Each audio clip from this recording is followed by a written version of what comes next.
নমস্কার, আমি একজন বিজেপির কার্যকর্তা।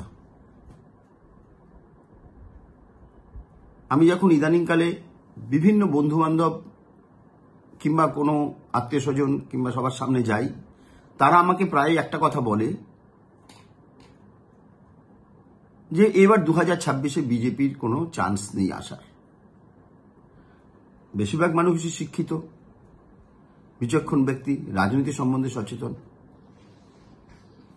তো আমি তো শুধু তাদের একটা কথা বলতে চাই যে আপনারা এই যে মতামত দেন, সেই মতামতটার পেছনে আপনারা কি যুক্তি খাড়া করেছেন যে কি বৃত্তান্ত? না, তারা যুক্তি দেয়নি, অযৌক্তিকভাবে এই মন্তব্যগুলো করেন। তাই আজকে এই ভিডিওর মাধ্যমে তাদেরকে কতগুলো বিষয় আমি জানাতে চাই। দেখুন, পশ্চিমবঙ্গে ভারতীয় জনতা পার্টি মোটামুটি বিরোধী দল হিসাবে উপস্থিত হয়েছে 2019-এর লোকসভা ইলেকশনের পরে। কারণ 2019-এর লোকসভা ইলেকশনে বিজেপি প্রায় 40% উপরে ভোট পেয়েছিল এবং 18টা সিট জয় করেছিল। তার আগে বিজেপির পজিশন এত ভালো ছিল না, কারণ 2016 সালের নির্বাচনে বিজেপি 3টে সিট জিতেছিল, বিধানসভার যে নির্বাচন হয়েছিল, এবং 10%-এর কিছু বেশি ভোট বিজেপি পেয়েছিল। 100 জনের মধ্যে মাত্র 10 জন মানুষ বিজেপিকে ভোট দিয়েছে।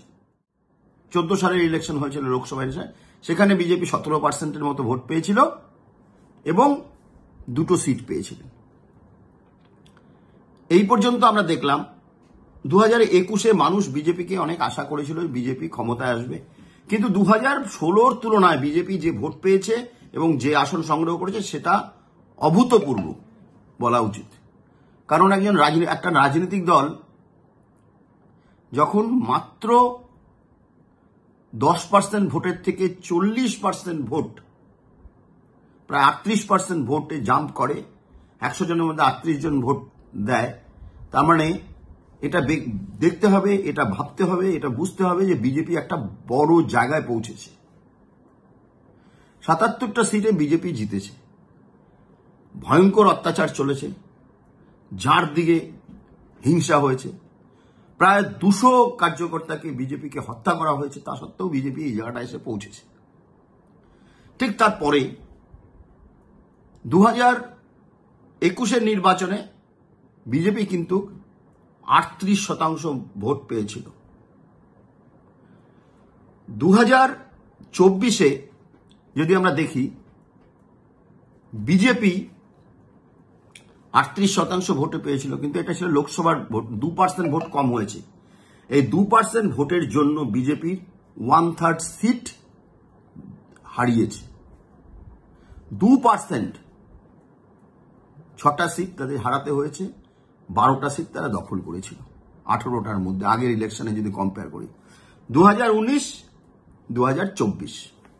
এবার আমরা 2019 থেকে 2024 পর্যন্ত যদি স্প্যান ধরি 5 বছর, তার আগে বিজেপির খুব একটা ভালো পজিশন ছিল না ওয়েস্ট বেঙ্গলে। এই 5 বছরের স্প্যানে আমরা যদি দেখি, তাহলে একটা জিনিস দেখব যে বিজেপি বিশাল জাম দিয়েছে। কারণ বিজেপিকে পশ্চিমবঙ্গের মানুষ 294টা বিধানসভার মধ্যে এই 5 বছরের 3টে ইলেকশনে 142টা সিট জিতিয়েছে। 142টা। যেমন 54টা সিটে 2019, 21 এবং 24 তিনটে ইলেকশনে জিতিয়েছে। 30টা সিটে এই 3টে ইলেকশনের 2টো ইলেকশনে জিতিয়েছে। 50টা সিটে এই 3টে ইলেকশনে একটা সিট জিতিয়েছে, একবার জিতিয়েছে। তার মানে বিজেপিকে পশ্চিমবঙ্গের মানুষ 142টা সিটে জেতার স্বাদ দেখিয়েছে, স্বাদ দিয়েছে। সুতরাং বিজেপি খুব একটা খারাপ জায়গায় নেই। যে যাই বলুক না কেন, বিজেপি খুব ভালো জায়গায় আছে। কেন্দ্রীয় সরকারের বিভিন্ন রকম পরিকল্পনা, মোদিজির নেতৃত্বে বিজেপি খুব ভালো জায়গায় আছে এবং আগামী দিনে বিজেপির জেতা নিয়ে কোনো সংশয় নেই আমরা যারা কার্যকর্তা আছি তাদের কাছে। আপনাদের এই বিষয়ে একটু স্মরণ করিয়ে দিতে চাই, 2011 সালে মুখ্যমন্ত্রী হয়েছিল পশ্চিমবঙ্গে মমতা বন্দ্যোপাধ্যায়, জিতিয়েছিল। ঠিক তার 5 বছর আগে 2006 সাল মমতা ব্যানার্জির রেজাল্ট একবার দেখেছিলেন? টিএমসির রেজাল্ট 10.2% ভোট পেয়েছিল তারা, 30টা আসনে জিতেছিল। তো এই অবস্থা থেকে কিন্তু 5 বছরের মধ্যে 2011 সালে ক্ষমতা দখল করেছিল। আমরা পারবো না কেন? আমরা তো ওদের থেকে অনেক ভালো পজিশনে আছি। আমরা আশাবাদী। তাদের কাছে বিশেষ অনুরোধ, আপনারা এইরকম কথা না বলে একটু চিন্তা করুন। আমরা যে ডেটাগুলো দিলাম, যে পরিস্থিতি যে অ্যানালাইসিস করলাম, সেখানে একটু বিবেচনা করুন এবং এতে নেগেটিভ ইম্প্যাক্ট হচ্ছে। আপনারা হয়তো বিজেপিকে সমর্থন করেছেন, কিন্তু এই যে আশাহত হওয়ার সময় এখনো আসেনি। আমরা তো সবাই উঠতে শিখেছি, আমরা এগিয়ে যাচ্ছি, আমরা এগিয়ে যাব। পশ্চিমবঙ্গকে 34 বছর বামপন্থীরা অনেক নিচে নামিয়েছে। কম্পিউটারকে ঢুকতে দেয়নি, হিংসাকে বাড়িয়ে দিয়েছে, আয় বৃদ্ধির ব্যবস্থা করেনি সরকারের, দান খয়রাতি শুরু করেছে, স্বজন পোষণ তারা করেছে। এরপরে মুখ্যমন্ত্রী মমতা ব্যানার্জিকে আনা হয়েছে, পশ্চিমবঙ্গের মানুষ এনেছেন কারণ ওদের হাত থেকে পরিত্রাণ পাওয়ার জন্য। যদিও মমতা ব্যানার্জি শিল্পকে ডুবিয়ে দিয়েছে, মাফিয়া রাজ কায়েম করেছে, তোষণের রাজনীতি শুরু করেছে, পশ্চিমবঙ্গের উন্নতি তো এক বিন্দু হয়নি, আরো অবনতি হয়েছে। কাতারে কাতারে আমাদের ছেলে মেয়েরা আজকে বাইরে স্টেটে কাজের জন্য যাচ্ছে, উন্নতি নেই।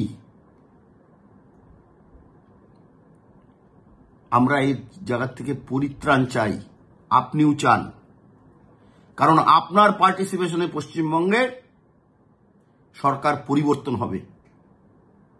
আমরা পথে আছি, আমরা কাজ করছি, আপনারা আমাদের পিছে থাকুন, পেছনে থেকে আমাদের সাহায্য করুন, উৎসাহ দিন এবং আগামী দিনে পশ্চিমবঙ্গকে নিয়ে আপনারা গর্ব করবেন।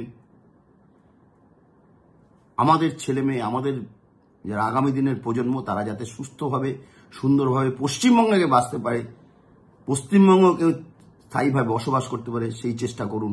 সবাইকে আমি আমার আন্তরিক কৃতজ্ঞতা, অভিনন্দন ও নমস্কার জানাচ্ছি। ভালো থাকুন। বন্দে মাতরম। ভারত মাতা কি জয়।